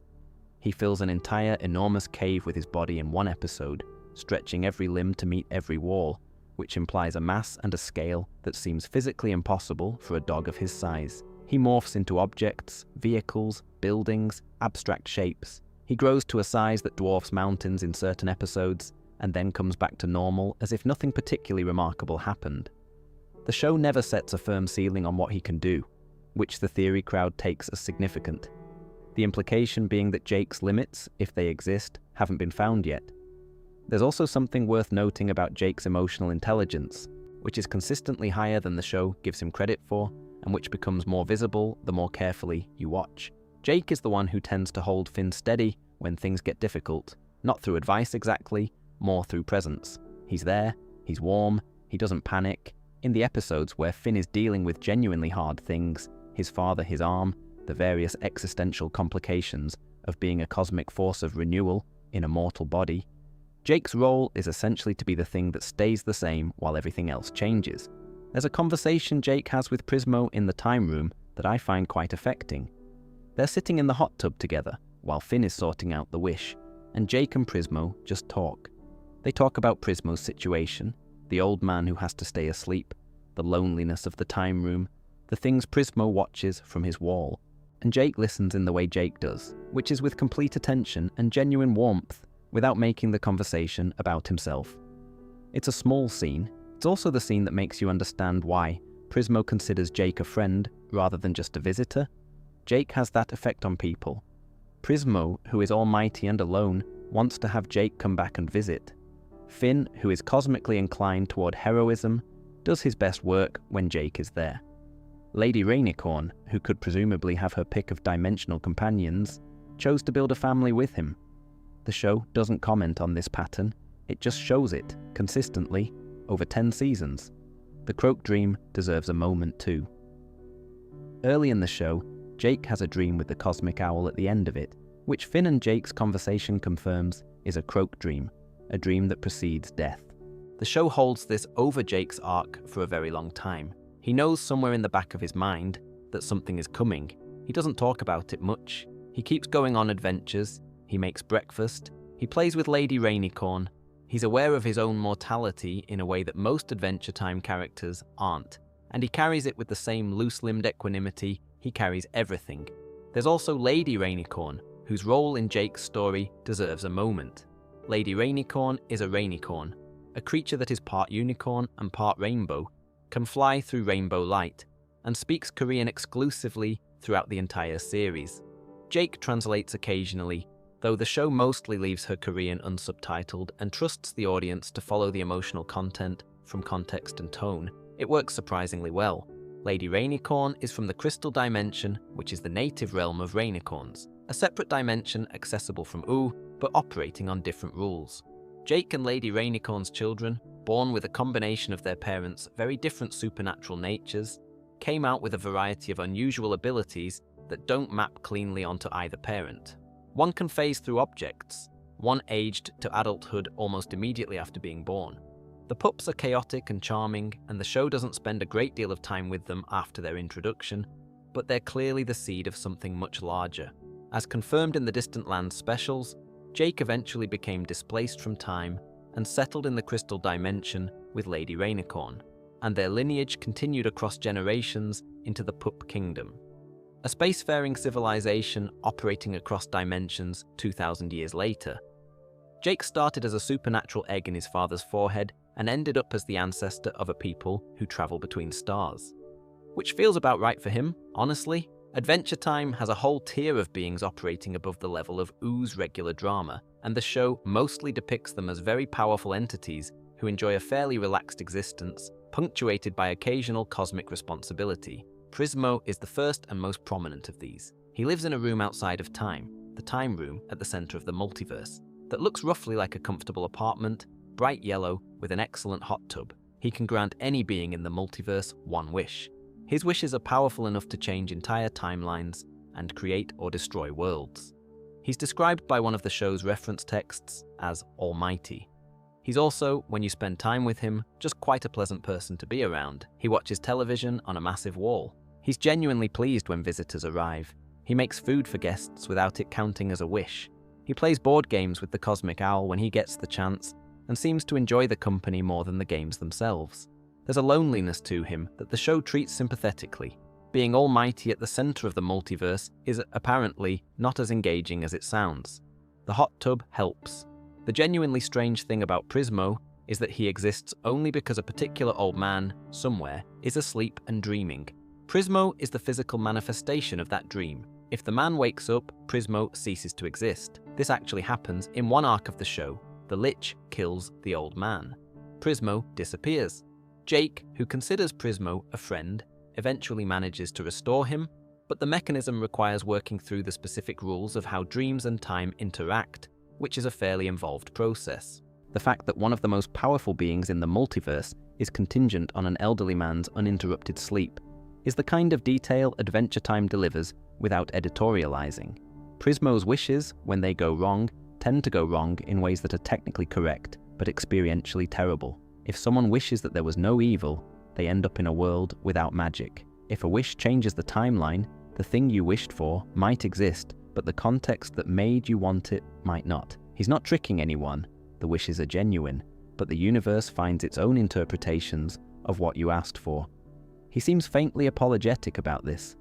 The Cosmic Owl is Prismo's friend and occasional board game companion. He appears in premonition dreams and croak dreams being a specific type of dream that appears to people before they die, and his presence in a dream is apparently well known in Ooo as a signal that something significant is coming. He appeared in Jake's dream, predicting some version of Jake's death. He appeared in Finn's dream as a sign of major events approaching. The episode Hoots reveals that he has a superior somewhere above him, giving him missions. Some entity or system sending him to specific dreams for specific reasons. That superior is never named or shown, and the show seems quite content to leave that open. Above all of them sits Golb, pure chaos and entropy, existing in an unknown dimension that's essentially impossible to reach accidentally. He's why Magic Man became the bitter, sadistic prankster he is through most of the show. Golb consumed Magic Man's girlfriend Margles at some point in the past, and Magic Man never recovered from it. There's a detail in the lore suggesting Margles became something called the Golb creature, that she still exists inside Golb in some form, which Magic Man apparently knows and cannot do anything about. It's one of the more quietly horrible things in the show's backstory. He spent centuries being terrible to everyone around him as a consequence of that loss, which doesn't excuse the behavior, but does explain it. And the show is interested in that distinction. Grob, Gob, Glob, Grod, the four-headed rulers of Mars, function as a kind of pantheon for Oo's inhabitants. The word glob is used as a general deity name the way we'd use God in casual speech. There are churches dedicated to them. Jake references them in the context of what happens when you die. He describes his individual consciousness going all over everywhere, while Glob tallies his deeds, which is a description of an afterlife that is both comforting and completely impossible to picture. One of the heads died sacrificing himself to stop a catalyst comet at some point during the main series. They're powerful beings, aware of Earth's history, and they exiled their brother Magic Man to Earth for 200 years as punishment for being terrible to everyone on Mars. To be fair to Grob, Gob, Glob, Grod, they seem to have been doing their best. Abraham Lincoln is also the King of Mars. The show presents this without explanation or apology, and I respect that enormously. Magic Man deserves a bit more time because he's one of the show's more interesting studies in what grief does to a very powerful being. Before Golb took Margles, Magic Man was apparently a good person. His brothers confirm this, and the show treats his fall as a genuine tragedy rather than a character flaw. He had someone he loved. That person was consumed by pure chaos. There was nothing he could do about it. The response to this that Magic Man settled on was to become, essentially, the most unpleasant being in Oo's vicinity. He transforms people into things they don't want to be. He runs elaborate, cruel jokes on strangers. He tortures the people of Mars until they exile him to Earth. He makes Finn and Jake's lives miserable in the episodes where they encounter him, not for any strategic reason, not because it accomplishes anything, just because misery seems like the appropriate state of affairs for a universe that took Margles from him, and if he's going to be in misery, then everyone around him might as well join in. The show treats this with a certain amount of sympathy, without ever excusing it. He's not wrong that what happened to Margles was terrible, he's just wrong about what to do with that. And the show eventually gives him a resolution of sorts. His powers are taken by Betty in one of her attempts to cure the Ice King, and Magic Man becomes Normal Man, a Martian living a very ordinary life on Earth without his powers, with nothing left to use as a tool for inflicting chaos. And something about being powerless seems to gradually make him less terrible. Normal Man is occasionally genuinely sweet. He rescues a small being called Tiny Manticore. He becomes, tentatively, a better version of who he was before Margles died. The implication of this arc is one the show finds interesting, that Magic Man's cruelty was always in service of his powers rather than the other way around. Remove the ability to reshape reality, and you remove the ability to use reality as a weapon. What's left is a bereaved Martian trying to figure out who he is without the one thing that defined him for centuries. Which is not entirely unlike what Simon goes through after losing the crown. The show has a pattern of giving its most difficult characters paths back to something more human, and it usually goes through the removal of the thing that made them inhuman in the first place. And then there's Hunson Abadir, who exists somewhere in this cosmic hierarchy as one of the entities old enough to predate memory itself. In one of the show's supplementary texts, he says he can't remember his own origins because he existed before time began, alongside entities like Orgalorg and the Lich, when there were only monsters and the Sea of Monsters. This puts him in a genuinely different category from most beings in the show. Not just ancient, but pretemporal. The fact that he's also Marceline's dad, and the kind of parent who eats her chips from a diner, gives the show a very particular tonal quality. The oldest things in existence are also often slightly embarrassing about it. There's also a question the show leaves productively open about what happens at the top of the hierarchy. Prismo has a superior. The cosmic owl has a boss. Golb is described as though there might be something it's part of. The show gestures repeatedly at a structure that goes further up than anything we've seen, and then declines to show us what's at the top. Whether this is a deliberate artistic choice, refusing to domesticate the idea of ultimate cosmic authority, or simply a matter of not having decided, the effect is the same. The universe in Adventure Time has its paperwork in order up to a point, and beyond that point, things get interestingly uncertain. I think about the cosmic hierarchy when I'm trying to sleep, and I find it very soothing for reasons I can't fully articulate. Prismo just wants to play board games. The cosmic owl has a boss he reports to. Grob, Gob, Glob, Grod is somewhere up there tallying deeds.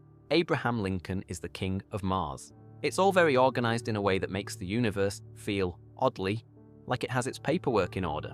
The Fiona and Cake episode in Season 3 aired, and a significant portion of the internet responded very enthusiastically. The premise was simple. It turned out the Ice King had been writing fan fiction about everyone he knew, but gender swapped. Fiona was Finn with long blonde hair and a bunny hat. Cake was Jake but a cat. Prince Gumball was Princess Bubblegum's counterpart. Marshall Lee was a male Marceline. The episode played it affectionately and with genuine enthusiasm for its own premise, and the result was an enormous response. People loved these characters immediately and quite intensely. For years, the common understanding was that Fiona and Cake were entirely fictional, existing only in the Ice King's creative output. The show did occasional follow-up Fiona and Cake episodes. They were sweet, they were fun, and they were consistently framed as Ice King's imaginative work rather than any kind of actual reality. And then the spin-off series happened, and it turned out to be more interesting than that. Fiona and Cake do exist. They exist in a parallel universe, a different reality from Ooo, with its own rules and its own history. In this universe, Fiona is a young woman living an entirely ordinary human life, in a world without magic, without candy kingdoms, without any of the strangeness of Ooo. She's not particularly special in her world's terms. She works a fairly normal job, has a fairly ordinary life, and knows nothing about any of this. Cake is her cat. What the spin-off is quite careful about is the texture of Fiona's world, the specific, slightly worn quality of a life that doesn't feel quite like hers. Fiona has wanted more than her ordinary existence for as long as she can remember. She feels a pull towards something she can't name, and the show treats this not as destiny-stirring, but as the very recognizable feeling of being a person whose life hasn't quite matched what they imagined for themselves. She's in her mid-20s, her ambitions haven't landed, and the universe has not obliged by becoming magical. That's it. That's her situation. The show gives Fiona a specific kind of life that feels thought through rather than generic. She has a flatmate. She has a job she's not very excited about. She has a social life that's functional but not particularly fulfilling. The world around her is recognizably contemporary. Mobile phones, coffee shops, the general texture of a mid-sized modern city. It's not glamorous. It's not dystopian. It's just a normal life that doesn't feel quite like hers. The theory that fans had held for years, that Fiona's world was real and that Simon's fractured mind was somehow accessing it, turned out to be roughly correct in spirit. There is a real universe where she exists, The Ice King's stories were a kind of accidental mirror, the crown finding and reflecting something true without Simon knowing what he was doing. In the spin-off, the central thread is Simon recovering from the crown. He got his mind back at the end of the main series, freed from the crown when Betty merged with Golby. But getting your mind back after 1,000 years of being someone else entirely doesn't mean you immediately know who you are again. He's standing in a world he doesn't understand anymore, older than almost anything else alive, trying to work out what it means to be Simon Petrikov in the current era. He doesn't have Betty, he doesn't have the crown, he doesn't have the insane wizard identity to hide behind. He's just an elderly human man trying to learn how to exist. The spin-off is quite gentle about what Simon's recovery actually looks like day to day. He's confused by modern things. He makes mistakes. He's trying to be useful and keeps getting it slightly wrong. He teaches himself to cook. He's lonely in a quiet way that's different from the Ice King's loneliness. The Ice King's loneliness was performed and loud and aimed at everyone around him. Simon's is private and a bit bewildered. There's a particular kind of sadness in watching a person try to rebuild a personality from scratch when the original one is 1,000 years out of date. Discovering Fiona's universe gives him something to do with that, someone to help, a reason to be purposeful again. The spin-off uses their dynamic, an ancient man out of time and an ordinary young woman in a world with no magic, to ask what purpose feels like when you've lost the thing that defined you for centuries.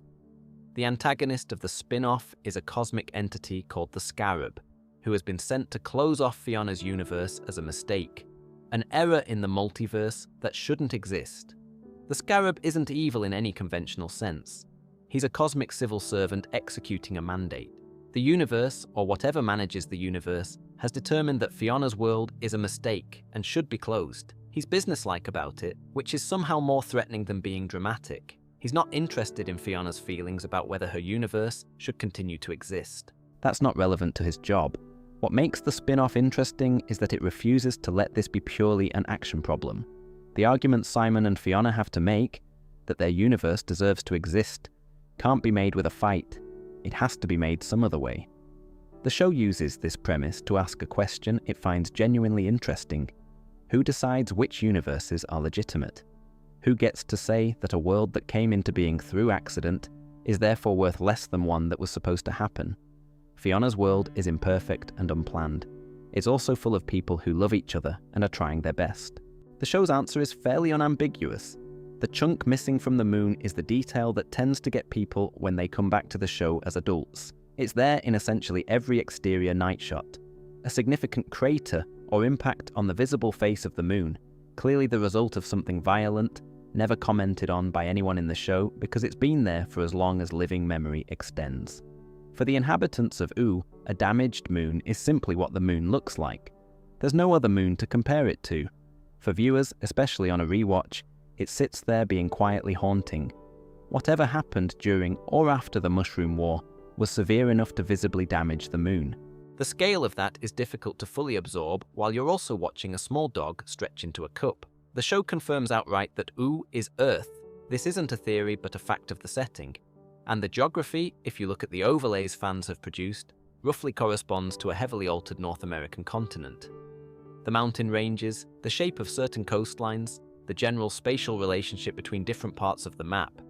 It all suggests the same landmass, warped and transformed by 1,000 years of magical geology. The Candy Kingdom's rough position corresponds to somewhere in the American South or Midwest. The Ice Kingdom is far north. The Fire Kingdom sits in a volcanic region that maps vaguely to a western mountain range. The physical evidence scattered throughout Ooo supports this consistently across episodes. In various backgrounds, you get glimpses of the old world. A partially submerged car visible in a lake in one episode, a motorway bridge reduced to decorative ruins in the background of another. A stop sign in an early episode that just sits there, faded and bent, at the edge of a road nobody uses for traffic anymore. The treehouse itself is built in a tree that has grown up around and through what appears to be the structural remains of an old building. None of this is pointed out. The camera just shows you these things and moves on. The way Adventure Time uses architecture as historical record is one of its more elegant ongoing choices. The Candy Kingdom is built on what was presumably an industrial or suburban landscape. You can see the bones of the old world in the layout of the streets around it, the way certain pathways follow routes that were clearly designed for vehicle traffic rather than candy people on foot. The Ice Kingdom sits on terrain that looks like a northern mountain range, pushed somewhat further south than it belongs, suggesting the magical fallout changed the climate in that region. The Fire Kingdom is underground and volcanic, occupying space that has been transformed into something else entirely. Each of the kingdoms in Ooo tells you something about what was there before if you look at the land it occupies and think about the geography of North America that's being referenced. The show never lectures you about this. It just builds its world with enough internal consistency that the bones of the old world are recoverable for anyone who cares to look. There's a theory about the ocean to the west of Ooo, which characters occasionally describe as extremely strange and mostly avoid, suggesting it's composed largely of garbage and chemical runoff from the pre-war period. Nobody goes there partly because of genuine danger, and partly because it's so far outside the range of things they know how to categorize. The show is full of dangers that are named and given episodes and eventually defeated, and then there's the Western Ocean, which just sits there being something nobody wants to engage with. On the question of what happened to the human population, the show suggests the survival-capable ones eventually made it to Mars. The Martians we see in the show, including Grob Gob Glob Grod and Magic Man, bear some resemblance to humans, and seem to have been on Mars long enough to develop significantly, both biologically and culturally. Their history involves Abraham Lincoln, which the show presents as simply a fact, and I respect the commitment. The treehouse's location carries its own quiet historical weight. The tree grew from Shoko's body, which fell into the toxic waste river that once surrounded Princess Bubblegum's early castle. The castle is still there, evolved into the Candy Kingdom. The tree is still there, evolved into the treehouse. Finn lives in the remains of his own past life, inside territory that has been central to Princess Bubblegum's story for centuries, near a magical kingdom built on the ruins of what was once an industrial landscape. The land in Adventure Time holds its history very literally. The moon chip continues to be there every time the camera looks up. I watched this show for a long time before it registered properly, and once it did, I couldn't stop noticing it. It's the most persistent visual reminder in the show that the world you're watching is built on something that was broken. The episode BMO Noir is one of the best things Adventure Time ever produced, and it's essentially 20 minutes of BMO alone in the treehouse, conducting a hard-boiled detective investigation into who stole Finn's sock, entirely in their own imagination. BMO voices all the characters: a femme fatale, a mysterious informant, a corrupt official, switches between them seamlessly, gives each a slightly different voice, and narrates the whole thing with complete seriousness. The sock is eventually located. The mystery is solved. BMO has a very satisfying afternoon. Nobody else was home, nobody else was involved. None of it was real except to BMO. The question of whether BMO is conscious, genuinely, meaningfully conscious rather than just a sophisticated machine responding to inputs, is one the show keeps returning to without ever definitively answering.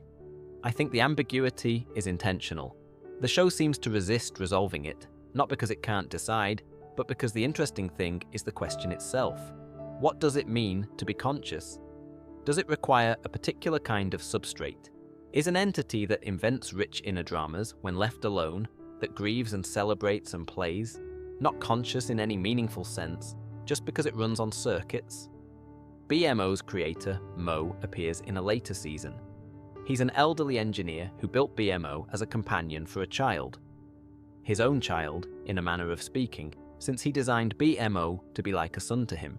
He wanted to create something capable of genuine love, something that could be a real companion rather than just a machine. The company he founded, MO Company, eventually produced other robots as well, some of whom appear briefly in the show. None of them turned out quite like BMO.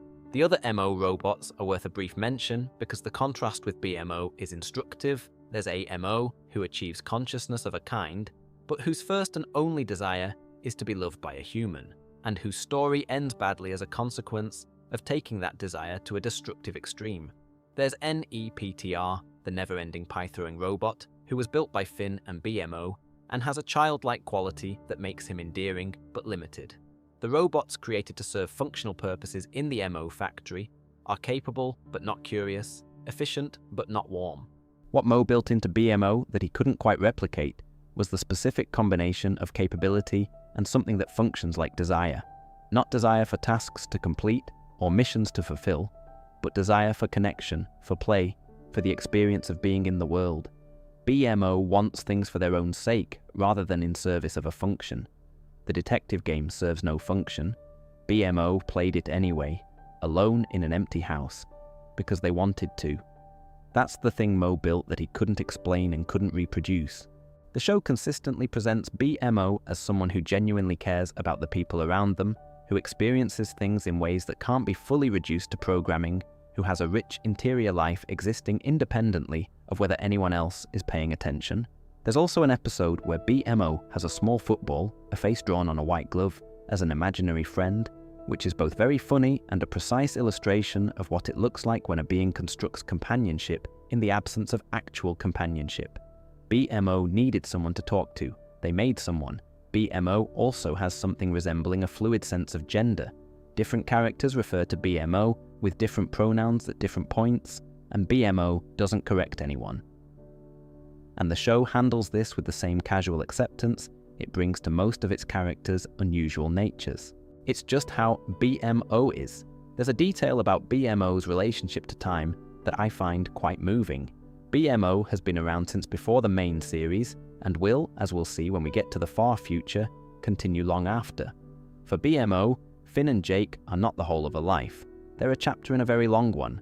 The affection BMO has for them is real and deep, but it exists within a much larger arc of existence than either of them will ever have access to. BMO outlives everyone they love, repeatedly across centuries. The far future detail, in Grayble's 1000 plus, which takes place roughly 2,000 years after the main series, the mountain where Finn and Jake once had their treehouse is called Mount Cragdor. BMO lives there. Still going. Very old in machine terms, but functional and apparently at peace. The episode's framing suggests BMO has been a constant presence there for much of the intervening time, watching the world change, playing games alone on the mountain. There's a moment near the series finale that stays with me.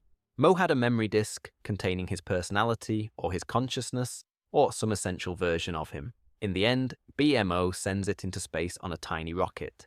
No announcement, no ceremony. Just a quiet private act of love for a creator who built something that turned out to be more than expected, and who deserved to go somewhere rather than simply stop. The show doesn't linger on it, it just lets it happen. That's very BMO. Gunter is for the majority of Adventure Time the most perfectly mundane character in the show. The Ice King has many penguins, he refers to all of them as Gunter, but the primary Gunter is a small, round, waddling presence, who shows up mainly to knock things over and drink milk and occasionally do something mildly destructive for no apparent reason. He has a very penguin energy. In one episode, he inexplicably breaks a bottle of wine. In another, he waddles onto a table and simply sits there until the Ice King notices him. In multiple episodes, he knocks over glasses of milk with the specific, repetitive commitment of someone who has made knocking over glasses of milk their life's work. He is apparently just a penguin who lives with an unhinged wizard in an ice palace and has a fairly uneventful existence. And then Season 6 reveals that Gunter is Orgolorg, one of the oldest and most powerful cosmic entities in existence. An ancient primordial conqueror who ruled solar systems, committed atrocities across galaxies, and was imprisoned on Earth by Grod with his memories and power suppressed, specifically to prevent him from absorbing the energy of a catalyst comet. And now he is a very small penguin who knocks over milk glasses. Orgolorg's backstory, assembled from the Season 6 arc and the surrounding lore, is genuinely staggering in scope. He apparently conquered and ruled entire civilizations before the current age of the universe. He possessed an ability to envelop other entities and absorb their essence, their power, their memories, their cosmic energy, making him an apex predator at the scale of stars. He committed what the show describes as cosmic crimes, which is a phrase that implies a scope of wrongdoing that's quite difficult to picture while also looking at a penguin.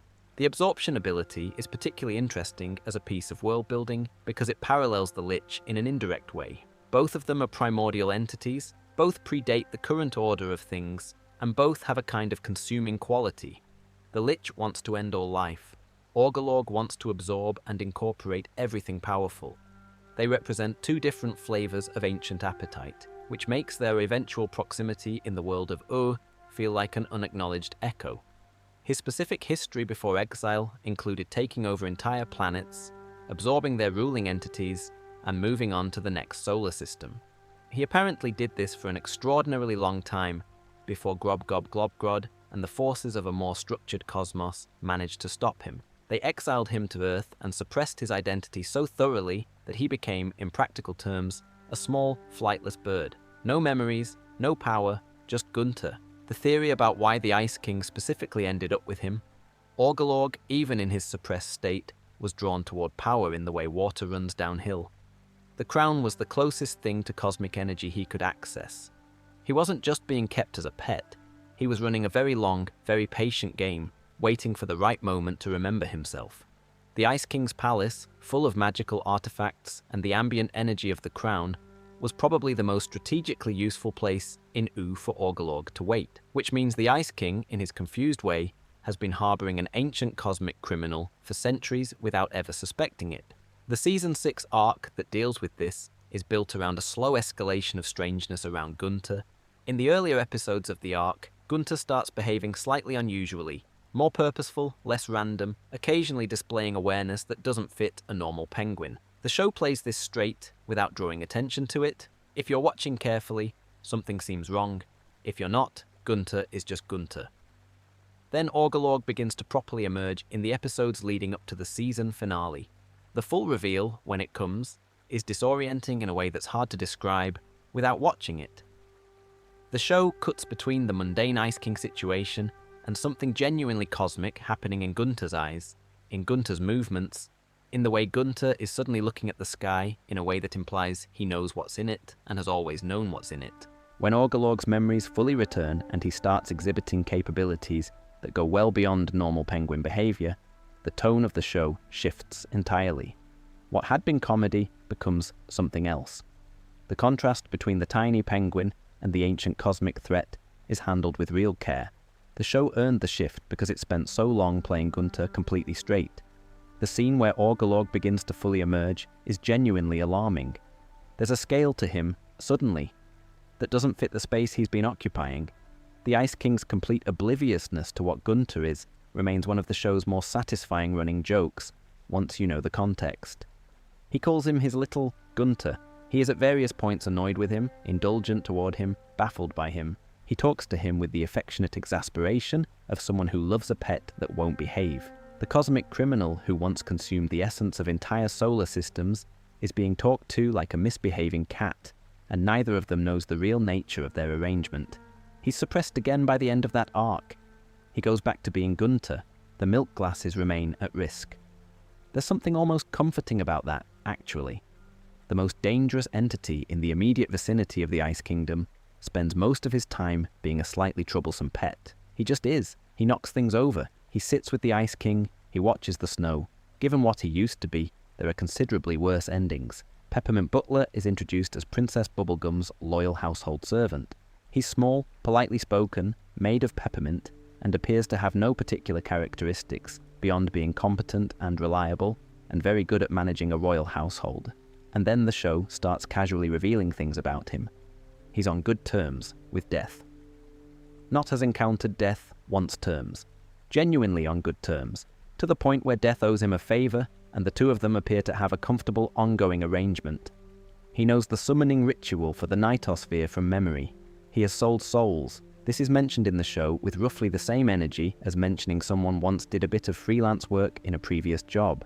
His aura, when others catch a glimpse of it, is described as so profoundly disturbing that he refuses to reveal it, and the reactions of characters who do glimpse it suggest this is a reasonable call. He has dealt in dark magic in ways the show never fully explains, but which clearly have a long history behind them. All of this is delivered in the same cheerful, matter-of-fact tone as everything else about him. Peppermint Butler mentions knowing death the way you'd mention knowing a reliable tradesperson. Yes, they're in contact. Useful person to have a connection with, moving on.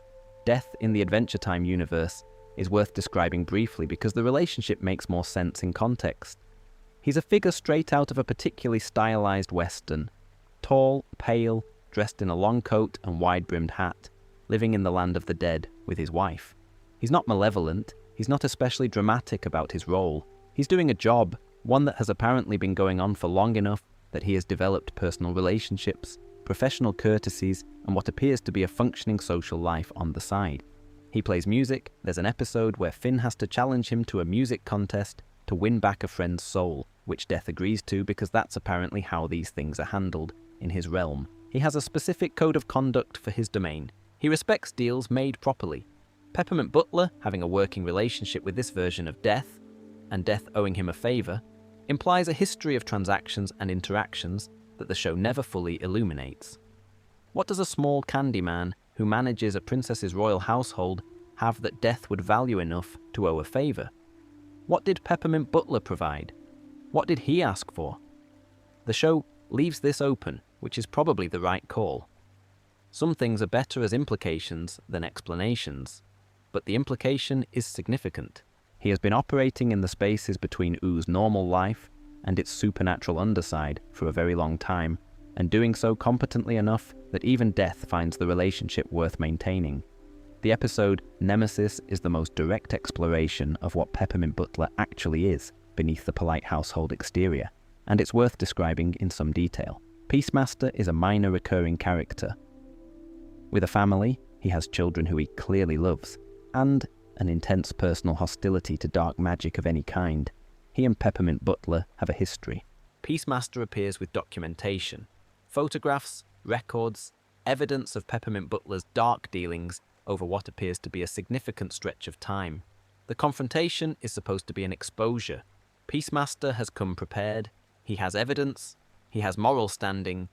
The episode is careful to establish him as genuinely protective of his children, genuinely horrified by what Peppermint Butler represents. He's not just being difficult, he has real reasons. Peppermint Butler, faced with this confrontation, becomes someone quite different from the character who pours tea and manages the castle. The composure is still there, but it's a different kind of composure. The composure of someone who has had much worse confrontations than this and has come through them without difficulty. He handles Peacemaster with the specific efficiency of someone who is used to handling threats and has a wide range of tools available for doing so. The episode gives you enough of this to be genuinely alarming without being explicit about the specifics. He wins. He wins without apparent effort. Then he goes back to the castle and pours tea. The theory that's circulated most persistently about him is that he functions as something like a familiar to Princess Bubblegum, a bound supernatural entity whose loyalty is deeper and more structured than ordinary employment. Princess Bubblegum, operating in the supernatural spaces she can't or won't enter directly, has Peppermint Butler operating there on her behalf. What's notable is that she clearly knows what he is and what he does. She doesn't seem troubled by it. She trusts him completely, which is saying something given how carefully she manages most of her relationships. The familiarity theory is supported by the fact that he appears in the Shoko flashback episode, in the era when the Candy Kingdom was still being built. He looks exactly the same. He has apparently been exactly the same throughout the entire 827 years of Princess Bubblegum's reign, which either means he's quite old himself, or that something is preserving him in a way the show doesn't clarify. In the post-series era, he goes to school. The Distant Lands specials include him as a student at a magic academy in Wizard City. The Fiona and Cake spin-off then shows him teaching there, history of magical artifacts, apparently. A small candy man with personal connections to Death and extensive hands-on experience with cursed objects, teaching teenagers about cursed objects. This is, objectively, a very good use of his expertise. The question of how old Peppermint Butler actually is remains genuinely open. He's just been there, a constant presence, loyal and slightly unsettling, pouring tea and making quiet arrangements with the underworld when the situation calls for it. There are worse arrangements, probably. The far future of Adventure Time, as the show depicts it, arrives with the same casual tone the show brings to everything. Time passes, the world changes, strange things are happening in it, as strange things happen in all settings. The land that was once Ooo has changed considerably over 2,000 years. What had been the general territory of Finn's adventures has a mountain now, or the mountain was always there and the landscape around it has changed entirely. And on that mountain a small mechanical being lives alone. BMO is still going. Very old in the way machines count age, but functional and apparently at peace. They've been there a long time. The mountain is called Mount Cragdor. which fans recognised from a much earlier episode about a dungeon and a giant in the very first season. The history of Ooo layers over itself like geological strata, the same places carrying different meanings across different eras. The episode's main characters are descendants of Jake and Lady Rainicorn's children, the Pup Kingdom, confirmed as Jake's lineage, now a spacefaring civilization operating across dimensions with technology and culture that have developed over 2,000 years. They've forgotten or never knew where they came from.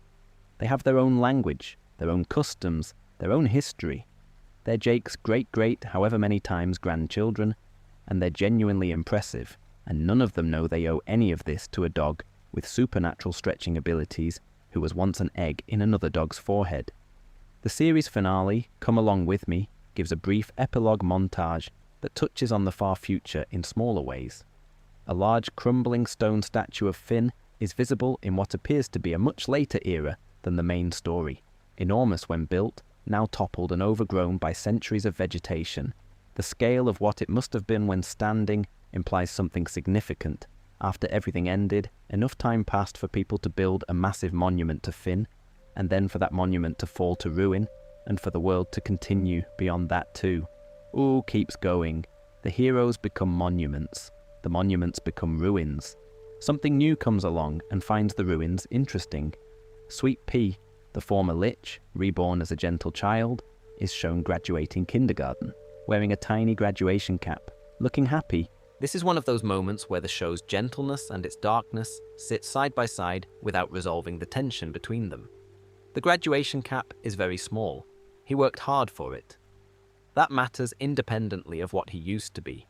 Shermie and Beth are the far future equivalents of Finn and Jake, a boy and what appears to be a Jake-descended dog person, given the visual design, who appear briefly in the finale doing the kind of adventuring that Finn and Jake once did.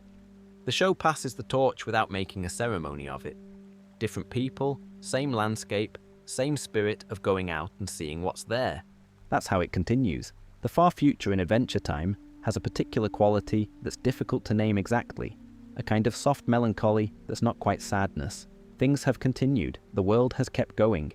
The specific people and relationships that made up the show's emotional center are gone in the way everything eventually goes, and the world has built new things on top of where they were.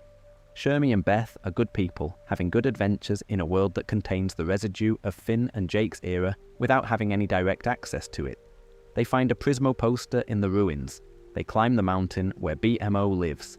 They don't know what any of it means in the way we do, and the show gives them their own adventures rather than making them archaeologists of the original cast's legacy. BMO on the mountain is the image that stays with me most from the far future sequences. The show doesn't linger on how BMO got there, or what their centuries have been like. They're just there, old and functional, on the mountain, playing games. The loneliness of it is different from the BMO, who played detective in an empty treehouse, while Finn and Jake were out. That was chosen solitude, happy and full. The BMO on the mountain has the quality of someone who has outlived everyone they loved, multiple times, and found a way to keep going anyway. The games probably help. Marceline and Princess Bubblegum end the series together. Both of them are immortal or near immortal, and the implication is simply that they keep going. They're in each other's lives for as long as those lives extend, which based on the available evidence, is a very long time. The Obsidian special, set in the distant future relative to the main series but before the Greyballs era, shows them still together, still navigating all the complicated things that come with two people with very long lives and a lot of history. The show doesn't tell us what 1,000 more years of that looks like. It doesn't need to. Jake is somewhere in the crystal dimension, in some era, living the life he chose. Finn is presumably continuing to do the things Finn does. BMO is on the mountain. The Distant Lands special together. Again visits something the main series leaves productively vague. What happens after? Finn and Jake, in some distant future, are reunited in what appears to be an afterlife dimension, the New Death's realm, where the dead exist in some form before moving on. The special handles this with the same lightness the show brings to its cosmic mechanics. Death is just another dimension with different rules, managed by a new death who has taken over from the original. The reunion between Finn and Jake in this context is warm and unhurried. the way a reunion between people who know they have all the time in the world tends to be. What Together Again confirms obliquely is that the people who mattered to each other in Ooo eventually find each other again. The specific rules of how this works are left deliberately unclear. The show isn't interested in explaining the metaphysics of its afterlife in any systematic way. It's interested in the emotional fact of it. Finn and Jake had a good life together, and they had more of a relationship after that life ended, in some form, in some dimension. That's the important part. This adds a gentle, retroactive quality to everything else in the show. The deaths and losses and separations that accumulate across 10 seasons of Adventure Time all happened, and they were all real, and none of them are treated as having been cancelled out by whatever comes after. But they're not final either, in quite the way they would be in a less cosmologically generous universe. The show built a world full of loss and then quietly, in its final specials, suggested that the universe containing all that loss is not entirely indifferent to it. The candy is real. The grief is real. The reunion, eventually, is also real. The world of Ooo began in catastrophe, in a war, in a bomb, in the end of everything that came before, and it ends, as far as the show shows us, in something close to peace. Imperfect, changeable, the kind that will eventually be disrupted by something new, but peace nonetheless. The nuclear warheads in the opening credits just sit there in the grass every episode. 1,000 years later, someone built a candy kingdom over the ruins. 2,000 years after that, Jake's grandchildren are somewhere in the stars. That's most of it, though to be honest, we've barely scratched the surface of what's actually in this show. There's the full history of the Enchiridion, the hero's handbook that shows up in Season 1 and has implications that ripple through several seasons of lore. And what it actually is, and where it came from, and why a document about heroism exists in a world that was built on ruins. There's the Flame King's backstory and the political history of the Fire Kingdom, which has its own complicated relationship with power and control that mirrors some of the Candy Kingdom's dynamics in interesting ways. There's the Destiny Gang, and what actually happened to the human survivors who stayed on Earth rather than going to Mars. There's Betty's time travel arc in considerably more detail than we covered. There's the question of what Prismo's superior actually is, whether it's a being, or a system, or something else entirely, and what it would mean for the cosmic structure of the show if anyone ever found out. There are probably 2 or 3 more evenings in this show, maybe more. What I keep coming back to, thinking about Adventure Time's lore, is how unusual it is that a show so committed to being genuinely funny and genuinely silly was also doing all of this in parallel. Simon Petrikoff's tragedy is one of the most carefully constructed pieces of character work in animated television, and it was built inside a cartoon where the same character regularly tried to marry random strangers and accidentally started interdimensional incidents involving penguins. Both things are entirely true simultaneously. The show held them both for 10 seasons and never resolved the tension between them, because the tension was the point. The world of Ooo is a place full of things that are absurd and things that are sad and things that are beautiful and things that are strange, and they exist together without one category cancelling out another. The candy is real. The grief is real. The nuclear warheads in the grass are real. The cosmic owl who appears in premonition, dreams, and mostly just wants to play board games with his friend in the time room is real. Sweet Pea's graduation cap is real. Gunter breaking yet another bottle is real. It's a show that trusts you to sit with all of that at once, to notice the chunk missing from the moon, to recognize the handwriting on the old letter, to understand that a small penguin knocking over milk glasses might be something extraordinary in disguise, and that this is perfectly fine, and that sometimes extraordinary things are content just being what they appear to be. A last thought, since we're here. The mushroom war in the opening credits, the warheads in the grass, is also a reminder of something the show carries quietly all the way through. That the world it's set in was built on loss. The people who died in the war are gone. The world they built is gone. What remains is something new that doesn't remember the old world, except in the artifacts and ruins it keeps stumbling across without knowing what they are.